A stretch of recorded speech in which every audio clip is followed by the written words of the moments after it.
इस्लाम ने पूरी दुनिया के लोगों की रहनुमाई की है। ठीक है, वोट का नमाज से कोई लेना देना नहीं है, बज़ाहिर वोट का मस्जिद से, बज़ाहिर वोट का किसी और इबादत गाह से, किसी धर्म से कोई लेना देना नहीं है, लेकिन सामाजिक माशरा अच्छी हुकूमत से ही चलता है। लेकिन आने वाली जिंदगी, आने वाले जो हालात होते हैं वो अच्छी सरकार ही तय करती है कि वो कैसे होंगे, कैसा व्यापार होगा, कैसा कारोबार चलेगा, कैसे लोग होंगे, कैसे अफसरान आने चाहिए, कैसी तरक्की होनी चाहिए, ये तो वही लोग तय करते हैं ना। और फिर वोट डालने भी वही जाते हैं जो धर्म स्थानों में सजदा करने जाते हैं, जो नमाज पढ़ने जाते हैं, या अपनी अपनी इबादत गाहों में वही तो लोग हैं जो वोट डालने के लिए जाते हैं, वो अलहदा तो नहीं है कोई।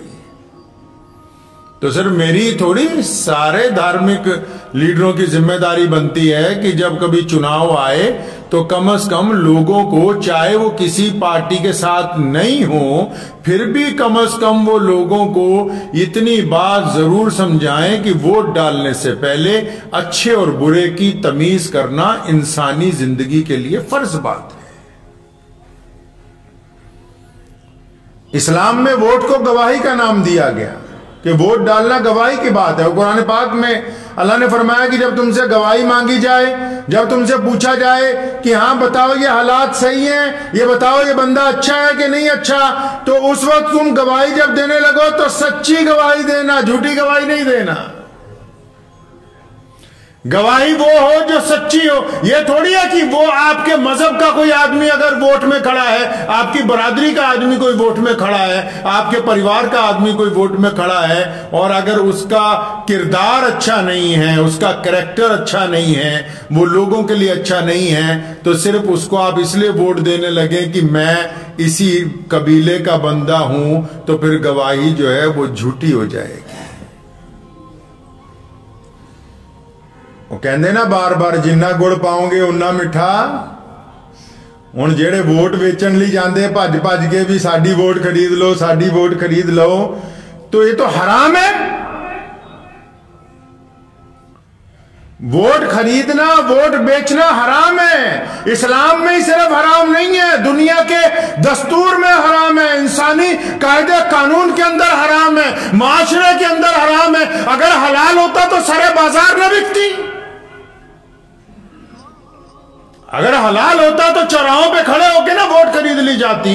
अगर हराम है इसीलिए तो छुप के वो काम करते हैं। तो छुप के किए जाने वाले काम हमेशा गुनाह के होते हैं। गुनाह ही इंसान को छुपाने की जरूरत महसूस होती है। तो कई लोगों को मुगालता है कि हम वोट बेच देंगे, कोई देखेगा नहीं, अल्लाह देख रहा है, और इस गुनाह की सजा भुगतनी होगी, दुनिया में भी आखिरत में भी, खुदा की अदालत में भी जवाब देना होगा। और दुनिया में तो बदतरीन लोगों को अपने ऊपर मुसल्लत करके भुगतोगे ही भुगतोगे। वोट खरीदना हराम, वोट बेचना भी हराम, खरीदने वाले भी हरामखोरी कर रहे हैं, बेचने वाले भी हरामखोरी कर रहे हैं। ये तो सारों को पता होना चाहिए कि ये काम जायज नहीं है। आपसे तो पूछा जा रहा है बैलेट बना के, या एक आजकल ईवीएम मशीन के जरिए नंबर वोट लगा के आपसे पूछते हैं बार बार कि तुम्हें इनमें से कौन सा बंदा अच्छा लगता है। तो फिर अच्छा कौन होता है जी? अच्छा तो वही होता है ना जो सच बोलता हो, जो झूठे वादे ना करता हो, जो बेईमान ना हो, जो माओ बहनों बेटियों की इज्जत करता हो, जो मजहब को बुनियाद बना के लोगों से नफरत ना करता हो। यही अच्छाई का मेयार है? या अच्छाई का मेयार कोई ताकत की चीज है? या अच्छाई का मेयार खूबसूरती है? या अच्छाई का मेयार आला कपड़े हैं? या अच्छाई का मेयार ज्यादा दौलत है? अच्छाई कहते हैं किसको हो दुनिया वालों? तुम्हारे नजदीक अच्छाई क्या है? अपने लिए तो एक आलू बैंगन खरीदते वक्त 10 दफा सब्जी को पलट पलट के देखते हो कि इसमें दाग तो नहीं लगा हुआ।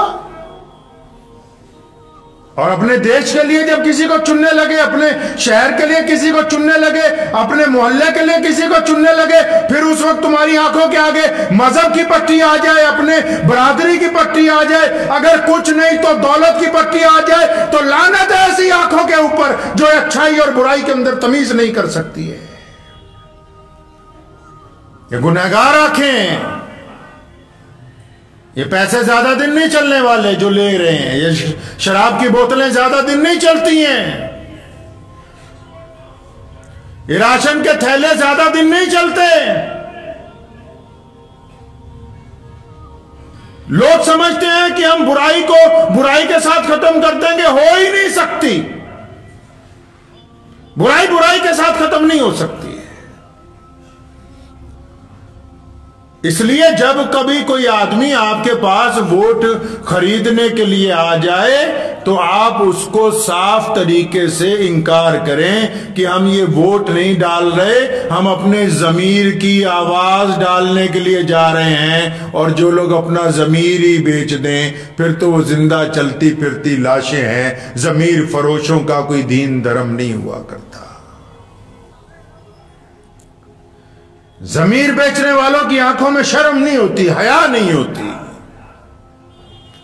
जमीर बेचने वालों को बड़े छोटे की तमीज नहीं होती। जिन्होंने अपना जमीर ही 500 रुपए के लिए बेच दिया, ये सोचा ही नहीं कि हम करने क्या जा रहे हैं। और लीडरान पे भी मैं हैरान हूं। मैंने एक लीडर साहब की तकरीर सुनी, वो कहने लगे कि जो भी पार्टी वाला है आपको जो भी पैसे दो ले लो, लेकिन वोट हमको डालना। क्या तुम हमारे देश के लोगों को यह समझाने के लिए जा रहे हो कि एक तरफ से रिश्वत भी लेते रहो, उनसे भी बेईमानी करो, हमसे भी बेईमानी करो? ऐसी बेईमानियों की तालीम देने वाले लोग कितने ईमानदार हो सकते हैं, ये आप खुद फैसला कर लें कि कितने ईमानदार होंगे।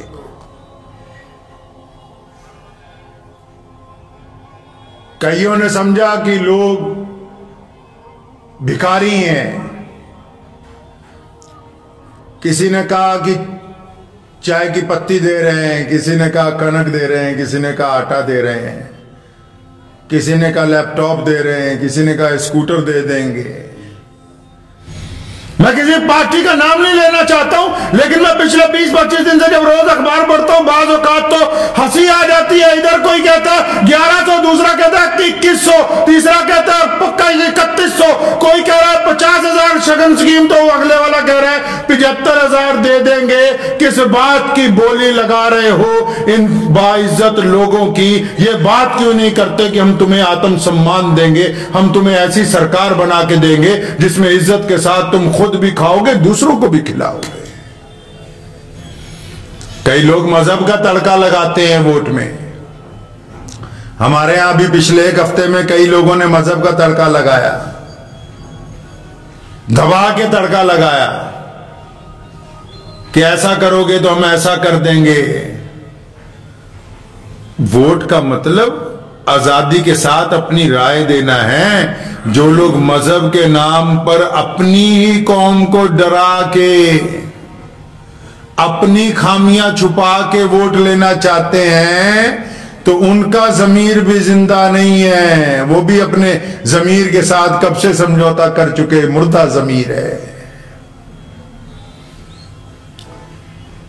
वोटों को तोड़ने की, वोटों को बांटने की बात तो उनके जहन में आती है जिन्होंने किया कुछ ना हो, और जिनके इरादे पुख्ता हो, नजर जिनकी खुदा पर हो। वो फिर नफरत की बातें नहीं करते, तफरके की बातें नहीं करते। वो इंसानों को खरीदने और बेचने की बातें नहीं करते। तो इस बात को ज़हन नशीन रखें अपने अपने बात को,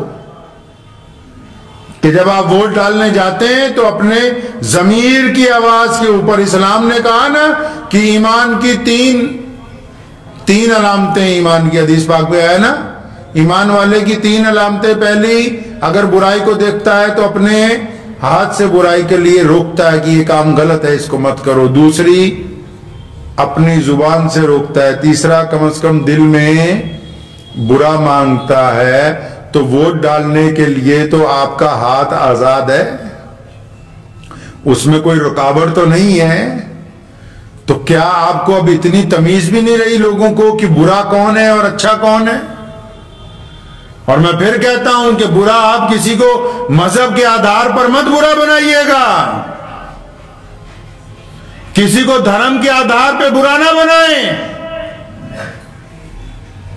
बंदे के किरदार के ऊपर जब भी बात की जाती है, किसकी बात की जाती है? किरदार की, कि बंदे का करैक्टर कैसा है, कि लोगों से इसका मामलात कैसा है, इसकी जुबान कैसी है, आंखों से देखता कैसे है, लोगों से मिलता कैसे है, अपने वादे का सच्चा है कि नहीं है, इसकी पिछली जिंदगी कैसी थी। सबसे बड़ा इंसान के करैक्टर का सबूत उसकी पिछली जिंदगी। अगर उसकी जिंदगी कहती है कि ये बंदा इस समाज के लिए फायदेमंद होगा, तो फिर इस्लाम कहता है, शरीयत कहती है, आपका ज़मीर कहता है कि जो फायदेमंद होगा उसको आप 5 साल के लिए अपने इलाके का एमएलए बनाएं, ताकि वो औरों के लिए भी आपके लिए फायदेमंद रहे।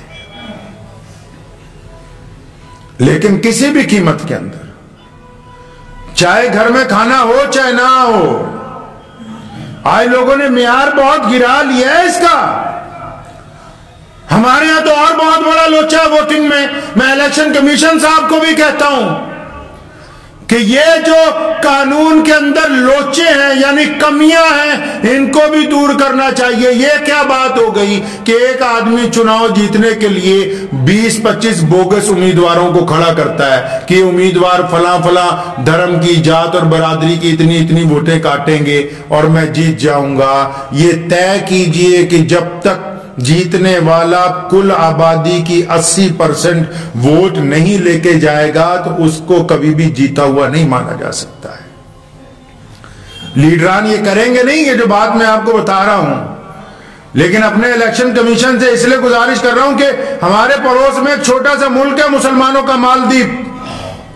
वहां जब चुनाव होता है तो हमारे भारत का इलेक्शन कमीशन को बुलाते हैं बकायदा चुनाव कराने के लिए। चुनाव कैसे होता है? मिसाल के तौर पर यहां 5 उम्मीदवार कहीं खड़े हैं, 10 लाख वोट है, मिसाल के तौर पे आपको मैं समझाने के लिए कहता हूं ये बात। 10 लाख वोट है, 5 आदमी खड़े हैं, 4 आदमी 7 लाख वोट ले लिए, आपस में बट गई। किसी ने 1.5 लाख ली, किसी ने 2 लाख ली, किसी ने 1.25 लाख ली, तो 4 आदमियों में कितनी वोट बट गई जी? 7 लाख वोट 4 आदमियों में। तो एक आदमी अकेला 3 लाख लेके जीत गया।